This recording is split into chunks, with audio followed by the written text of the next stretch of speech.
माननीय राजनाथ सिंग जी होते, प्रकाश जावडेकर जी होते, स्मृती इराणी जी होते आणि स्वतः शिक्षण मंत्री आणि शिक्षण राज्यमंत्री त्या बैठकीमध्ये केंद्रीय उपस्थित होते आणि त्याच्याबरोबर इतर राज्यामधले काही राज्यामध्ये मुख्यमंत्री, उपमुख्यमंत्री आणि शिक्षण मंत्री आणि शिक्षण सचिव त्या बैठकीला हजर होते. आणि त्या बैठकीचं कारण हे होतं की CBSEच्या माध्यमातून 12वीची जी परीक्षा घेण्यात येणार आहे ती परीक्षा घ्यावी का नाही घ्यावी का कशा तऱ्हेने घ्यावी या संदर्भामध्ये ती चर्चा होती.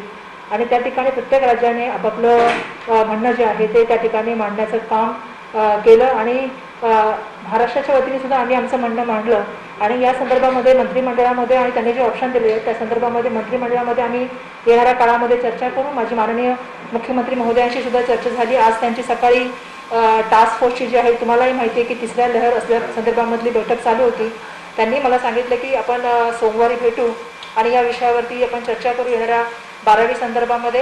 आणि आम्ही हाच प्रयत्न करत आहोत की विद्यार्थ्यांचं हित आणि विद्यार्थ्यांचं आरोग्य याच्यामध्ये फिजिकल आणि त्यांचं मेंटल. तर आता आपल्यालाही सर्वांना माहिती की परीक्षा खूप वेळ चाललेली आहे, त्याच्यामुळे कुठे ना कुठे विद्यार्थ्यांमध्ये सुद्धा एक संभ्रमाचं आणि घबराटीचं वातावरण आहे. आणि म्हणून विद्यार्थ्याचं हित बघून आणि त्याचं सुरक्षितता बघूनच या संदर्भामधले निर्णय घेतले गेले पाहिजेत.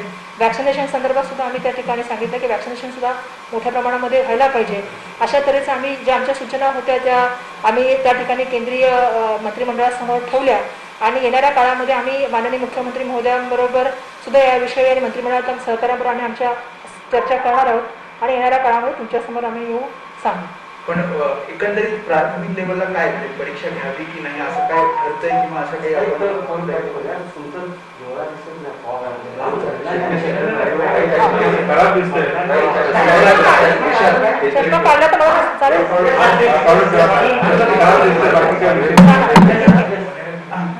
प्राथमिक लेवलला आपण तयार आहोत म्हणजे परीक्षा घेण्यासाठी विद्यार्थ्यांची मानसिकता आहे का परीक्षा नाही. आता आपणही सगळेजण जाणता की ज्या तऱ्हेची परिस्थिती आहे आणि तिसऱ्या लाटे संदर्भामध्ये आपण सगळे चर्चा करत आहोत आणि त्याच्यामध्ये सगळ्यात जास्त सांगितलं जातं की जो इम्पॅक्ट होणार आहे तो लहान मुलांवरती होणार आहे. आज कुटुंबामध्ये सुद्धा आपण बघत आहोत की मोठ्या प्रमाणामध्ये एक भीतीचं वातावरण आहे.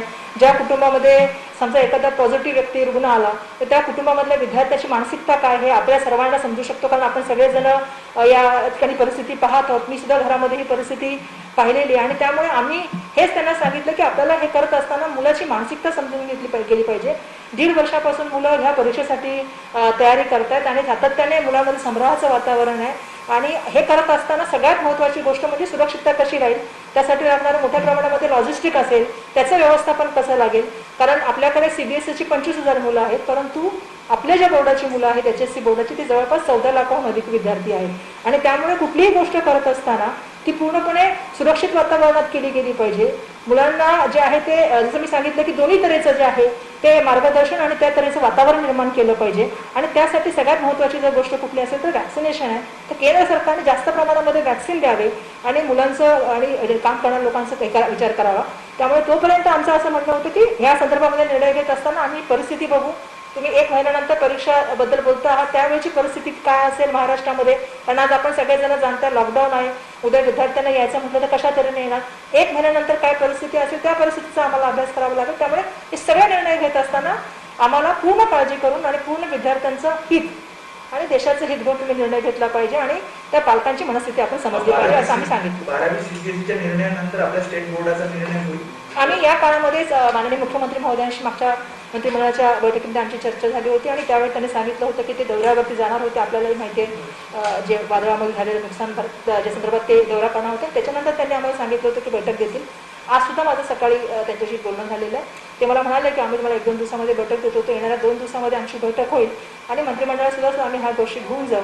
आणि जसं आपल्या सर्वांना माहिती आहे माननीय उच्च न्यायालयातसुद्धा आम्ही आमचं म्हणणं मांडू की ही करोनाची परिस्थिती ही असाधारण अशी परिस्थिती आहे. अशा परिस्थितीमध्ये मुलांना सुरक्षित वातावरण कसं देता येईल आणि पुढच्या वर्षी मुलांचं शैक्षणिक नुकसान होऊ नये यासाठी आम्ही प्रयत्नशील राहू असं. शेवटचा प्रश्न 10वी बद्दल ज्या प्रकारे उच्च न्यायालयात याचिका सुरू आहे, काय पर्याय शिक्षण विभाग विचारत आहे? एक परीक्षा घ्यावी वेगळी अशा प्रकारचं आहे की रद्दवरच ठाम आहे? नाही, असं आहे की माननीय उच्च न्यायालयाला आम्ही आमचं म्हणणं सांगू, आमच्या माध्यमातून AG त्यांचं म्हणणं मांडतील. आणि मला असं वाटतं की आम्ही ही जी परिस्थिती निर्माण झालेली ही असाधारण अशी परिस्थिती आहे. कोणीच विचार केला नव्हता की अशा तऱ्हेची परिस्थिती निर्माण होईल.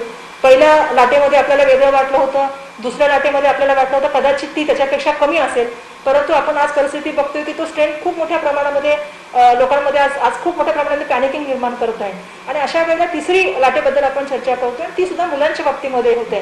कारण पहिल्या लाटेमध्ये मुलं नव्हती, पण दुसऱ्या आणि तिसऱ्या लाटेमध्ये आता मुलांवर याचा इम्पॅक्ट व्हायला लागला.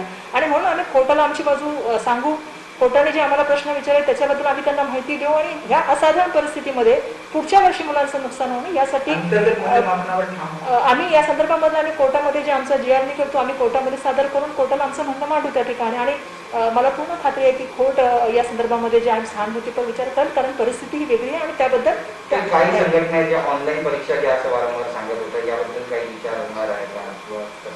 आज पण चर्चा झाली आणि आधी पण आपल्या सर्वांना माहिती चर्चा झाली आहे. त्याच्यामध्ये सर्वांना माहिती आहे की आपला पेपर पॅटर्न जो अजूनपर्यंत असा होता तो कधी ऑनलाईनसाठी आपण हेच केलेलं नाही. आणि एका पटकन परिस्थितीमध्ये करणं, आणि ते पण आपल्याला माहिती आहे की आदिवासी पाडा असेल, डोंगराळ भाग असेल किंवा दुर्मिळ गाव असेल, जर इंटरनेटचं कनेक्शन त्यावेळी गेलं तर त्यावेळी त्या विद्यार्थ्याची परिस्थिती काय असेल.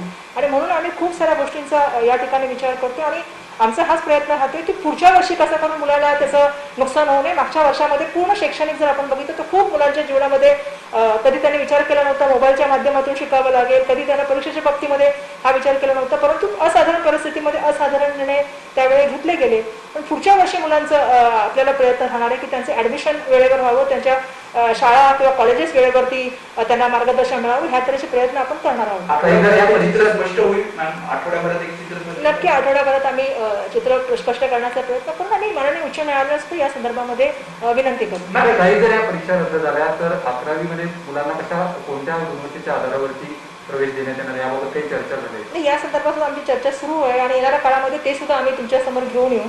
आमच्या एकदम प्रयोग झालेले आहेत, आम्ही तज्ञांशी चर्चा करतो, आमची माननीय एजन्सीचं या विषयावर चर्चा, सगळ्या विषयावर चर्चा करून आम्ही असेच प्रयत्न करतो की याच्यामुळे मुलांचं शैक्षणिक पण नुकसान होणे, पण त्यांची आरोग्य जे आहे ते सगळ्यात पहिलं सुरक्षित व्हायला पाहिजे. आमची प्राथमिकता विद्यार्थ्यांचं आरोग्य आणि पालकामध्ये असलेलं एक भीतीचं वातावरण आहे, संभ्राचं वातावरण ते दूर करणं ही आमची प्राथमिकता. हिंदी में जानना चाहेंगे, आज जो मीटिंग हुई है CBSE को लेकर, किन बिंदुओं पे चर्चा हुई है और सरकार की क्या भूमिका है CBSE एग्जाम को लेकर? CBSE की जो आज हमारी चर्चा हो गई थी उसमें माननीय केंद्रीय मंत्री राजनाथ सिंह जी थे, शिक्षण मंत्री थे, प्रकाश जावड़ेकर जी थे, स्मृति ईरानी जी थी, और बहुत सारे राज्यों के मुख्यमंत्री थे और उप मुख्यमंत्री और सब शिक्षा मंत्री और शिक्षा सचिव इस मीटिंग में थे. और चर्चा इसी बात पे थी कि किस तरह से आने वाले CBSE के एग्जामिनेशन को जाना है. तो हमने वही कहा है कि आपको राज्य की परिस्थिति को आपको ध्यान में रखना पड़ेगा. और जिस तरह से हमारी सबसे बड़ी देश की प्राथमिकता आज ये है कि जो आज ट्रेंड जो आ रहा है वो पहला स्ट्रेन से आज का स्ट्रेन अलग है, और तीसरा हम लोग जो बात कर रहे हैं उसके लिए भी हमें प्रिपेयर्ड होना चाहिए. उसका सबसे ज़्यादा इम्पैक्ट अगर किसी पे होने वाला है तो बच्चों पे होने वाला है.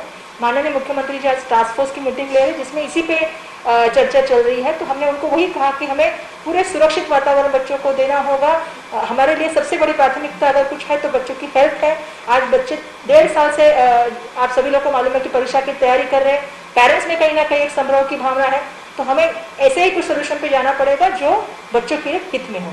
एग्जाम को लेकर जिस तरह से पिटीशन फाइल की है उसको लेकर सरकार की क्या भूमिका है? कहीं ना कहीं और विकल्प सरकार खोज रही है जहाँ तक टेस्ट करने के एग्जामिनेशन की बात हो, आगे जिस तरह से प्रमोट किया गया है तो ग्रेडिंग सिस्टम को प्रमोट किया जाएगा, फिर कोई और विकल्प है सरकार के पास? नहीं, जिस तरह से आप पूछ रहे हैं कि माननीय उच्च न्यायालय को हम भी बताएंगे कि ये जो परिस्थिति पिछले पूरे साल में रही तो पूरी असाधारण परिस्थितियाँ रही. हमने अलग अलग माध्यम से स्कूल में बच्चों को पढ़ाने की शुरुआत की. आपको भी मालूम है स्कूल शुरू हो गए, लेकिन कई जगहों पे स्कूल भी शुरू नहीं हो पाए. लेकिन ऐसे असाधारण परिस्थितियों में जिस तरह से क्या हम सोल्यूशन लेके जा सकते हैं वो हम माननीय उच्च न्यायालय के सामने बात रखेंगे. कोविड परिस्थितियाँ है, सेकेंड लहर चल रही है, थर्ड लहर की बात हो रही है. ऐसे सिचुएशन में बच्चों की हेल्थ रखना और बच्चों को सुरक्षित वातावरण देना ये सरकार की जिम्मेदारी है. वो कोर्ट के सामने अपनी बाजू रख देंगे. और हमारे इस मामले में AGGC पे बात हुई तो वो हमारी बात कोर्ट के सामने रख देंगे. और जिस तरह से हमको इवैल्यूएशन करना है, जो भी करना है कोर्ट के सामने रखने के बाद हम आप सबके पास